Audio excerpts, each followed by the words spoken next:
Hello बच्चों, आपकी आवश्यकताओं को मद्देनज़र रखते हुए मेरे द्वारा एक छोटा सा वीडियो तैयार किया गया है। आपकी पाठ्य पुस्तक सरयू के गोस्वामी तुलसीदास जी का एक पद है।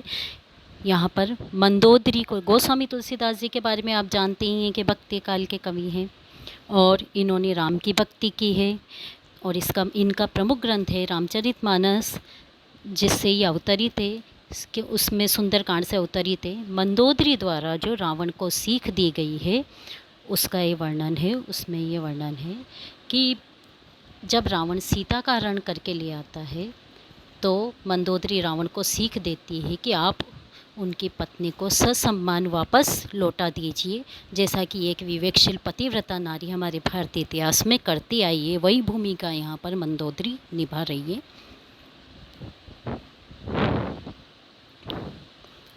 कंत करश हरि सन परिहरऊ, मोर कहा अति हित ये धरऊ। समुझत जासु दूत कई करनी, स्रवई गर्भ रजनी चर घरनी। तासु नारी निज सचिव बुलाई, पठवऊ कंत जो चहु भलाई। तव कुल कमल विपिन दुखदाई, सीता सीत निशा सम आई। सुनऊ नाथ सीता बिनु दीने, हित न तुम्हार शंभु अज कीने। राम बान अहि गन सरीस, निकर निसाचर भेग। जब लगी ग्रसत न तब लगी, जतन करऊ तज टेक। इसमें मंदोदरी रावण से सीता को तुरंत श्री राम के पास भेज देने का अनुनय विनय कर रही है। अपनी नीति सम्मत वाणी में वो कहती है कि कंत करश हरि सन परिहरऊ। कंत का मतलब है पति, प्रियतम, करश मतलब वेर विरोध, परिहरो मतलब छोड़ दीजिए। कि हे स्वामी, हे प्रियतम, श्री राम से अपना वेर विरोध आप छोड़ दीजिए, त्याग दीजिए। मोर कहा अति हित ये धरऊ, और मेरे कथन को अत्यंत हितकर जानकर ही धरऊ अपने हृदय में धारण कीजिए।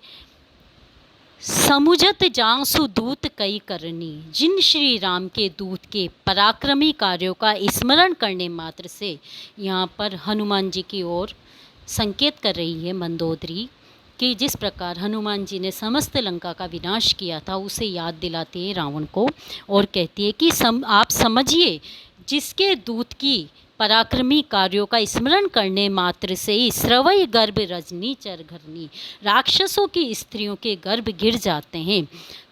हे प्रियतम, तासु नारी निज सचिव बुलाई, कि हे प्रियतम, उनकी पत्नी को अपने सचिव को बुलाकर, मंत्री को बुलाकर ससम्मान पठवऊ कंत जो चहु भलाई, के स्वामी, यदि आप अपनी भलाई चाहते हो, अपने कुल को नष्ट होने से बचाना चाहते हो, तो अपने सचिव को बुलाकर, अपने मंत्री को बुलाकर ससम्मान सीता को राम के पास लौटा दीजिए।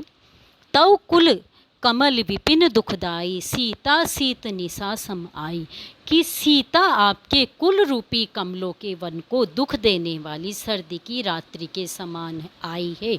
लंका में सर्दी की रात्रि बनकर आई है। जिस प्रकार तेज सर्दी से सारे पुष्प पाला गिने से नष्ट हो जाते हैं, गल जाते हैं, उसी प्रकार सीता भी आपके कुल रूपी कमलों को नष्ट कर देगी। इसलिए आप यदि भलाई चाहते हो तो सीता को ससम्मान वापस लौटा दीजिए। सुनऊ नाथ सीता बिनु दीने, हित न तुम्हार शंभु अज कीने, कि हे नाथ सुनिए, सीता को लौटाए बिना शिव जी और ब्रह्मा जी भी आपका भला नहीं कर सकते, इसलिए आप ससम्मान सीता को लौटा दीजिए।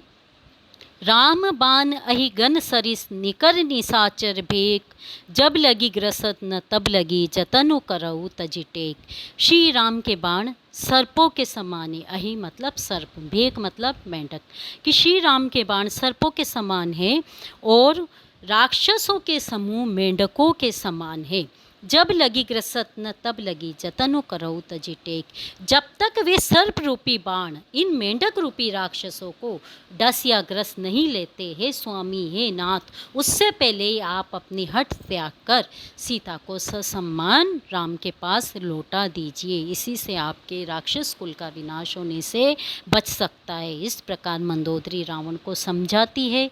इसमें मंदोदरी के विवेकशील चरित्र का उद्घाटन हुआ है और वो एक पतिव्रता नारी की तरह अपने पति को अमंगल करने से बचाने का प्रयास कर रही है। अनुप्रास अलंकार है, प्रथम पंक्ति में ही देखिए अनुप्रास अलंकार है और रूपक अलंकार भी दिखाया गया है। संपूर्ण रामचरितमानस जैसे आप सब जानते कि चौपाई और दोहा छंद का यहाँ पर अनुपम प्रयोग किया गया है।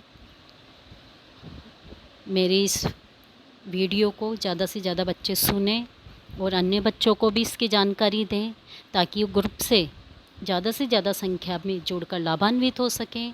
ऊपर बैठे हुए लोग भी, अधिकारी भी, वर्ग भी जो इससे ग्रुप से जुड़े हुए हैं, मुझे उचित मार्गदर्शन प्रदान करने का प्रयास करें। धन्यवाद।